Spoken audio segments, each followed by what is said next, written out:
The new construction home buying process. Super dope, but super scary at the same time. Let's talk about it. This one for all of y'all and y'all and y'all and y'all and y'all and y'all. Hey, what's up, guys? It's Real Estate Vince here. As always, welcome back to my channel. I appreciate you watching my videos. If this is your first time here to my channel, I'm going to ask you guys to take a few seconds to hit that subscribe button. It helps me out in more ways than you, and it keeps me motivated to keep bringing you guys more and more of these videos, okay? So today we're going to be talking about the new construction home buying process, and just want to give you guys a little bit of a warning. This particular topic will be broken up into 3 videos.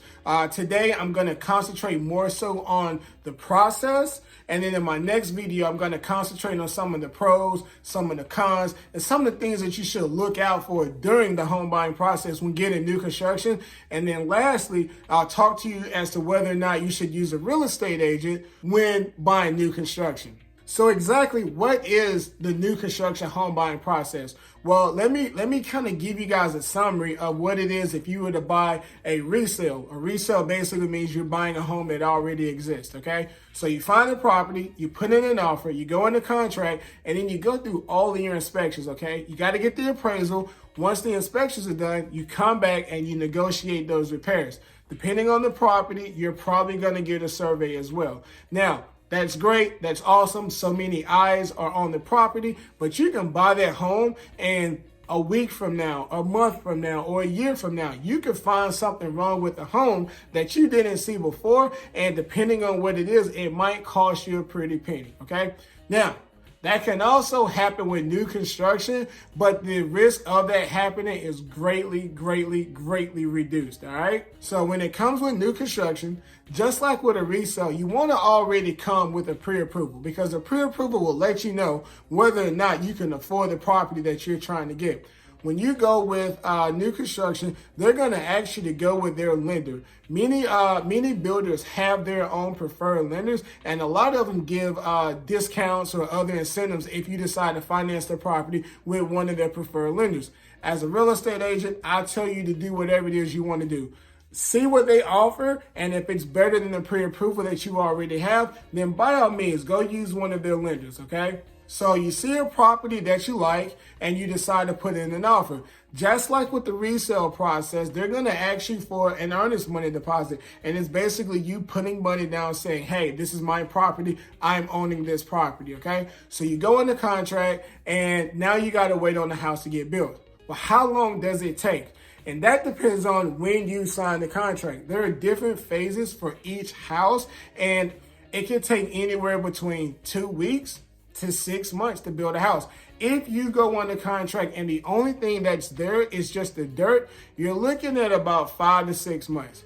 If the foundation has been laid only, you're looking at about 3 to 4 to 5 months, okay? And then after that, it's just a matter of where they are in the process, okay? And the reason why I explain this is because some builders will allow you to actually change the layout of the house and take things out and put stuff in, whereas others, they don't. You get the house how they present it in the model. So depending on the builder that you go to will dictate how long it will take for your home to get built. So I kind of mentioned this already, but like I say, you've gone on the contract, and let's say that you bought the house dirt, okay? This is just a part of dirt. Most builders will constantly send you updates on how your property is progressing. And once the foundation has been laid, you'll get an email saying, hey, your property has been updated. And they'll have pictures of the foundation, okay? After the foundation, the sticks go up. After the sticks go up, now they're going to start putting in the electrical. After the electrical and the plumbing go up, they're about to put in the drywall. Now, at this point, I would advise you to get a third-party inspector to come and inspect the home with the sticks and the plumbing and the electrical, okay? They're probably not going to find anything, but that peace of mind is super dope just to make sure that everything has been done right, okay? Also, keep in mind, as the home is being built, they're also getting inspected by the county. And so there's certain inspections they have to pass as well. So even if you don't get a third-party inspector, the county is making sure that they're staying up to code. However, as a real estate agent, I would always advise you to get a third-party inspector. So the foundation has been laid, you got your sticks up, you got your insulation, you got your drywall. After the drywall goes up, there's really not too much to do. There's going to be a lot of just kind of sitting back and you're just kind of waiting, okay? Because the next thing for you really to do will be what we call the blue tape inspection. And essentially what's happened, the house is about 95% completed, and you're going to walk through the house with the builder, and you're just going to make sure that everything looks great, okay? And if you see something wrong, the builder is going to put some blue tape on the wall or on the refrigerator, on the countertop, and then they're going to come back and fix it, okay?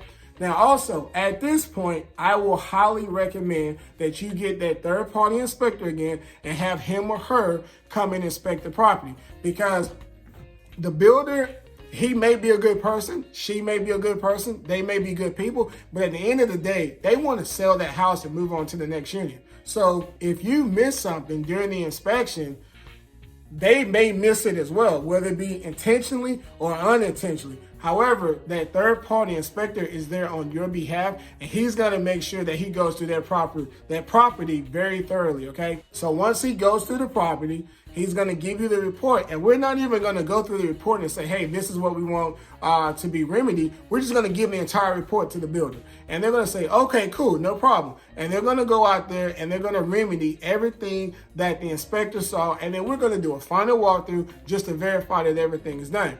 Now, don't let that scare you, okay? Most of the things that the inspector finds, they'll be pretty cosmetic. There's not going to be anything major. The worst thing I've seen so far is the builder forgot to put the insulation in the roof, okay? And that's significant, but it was no structural damage, okay? But that's why you want an inspector, because had we not looked, had we not get the inspector, we wouldn't have caught that, and now you don't have any insulation in your roof. So once you've done the walkthrough and everything is on the up and up, you're now going to go to close. However, what if the inspector saw something that they weren't able to fix before closing? Well, they're going to type up a list and they're going to give it to you. And depending on what the situation is, they have X amount of weeks or months to remedy that situation. And 9 times out of 10, they will do so, because the only action for you to take if they don't is legal action, and they don't want that. So now you've gone through the whole process. You've done the contract, the foundation is down, you got the sticks, and you got all that jazz, and everything is done. You go to close, you sign a bunch of papers, you get your keys, and you're now a homeowner. Congratulations. This one for all of y'all and y'all.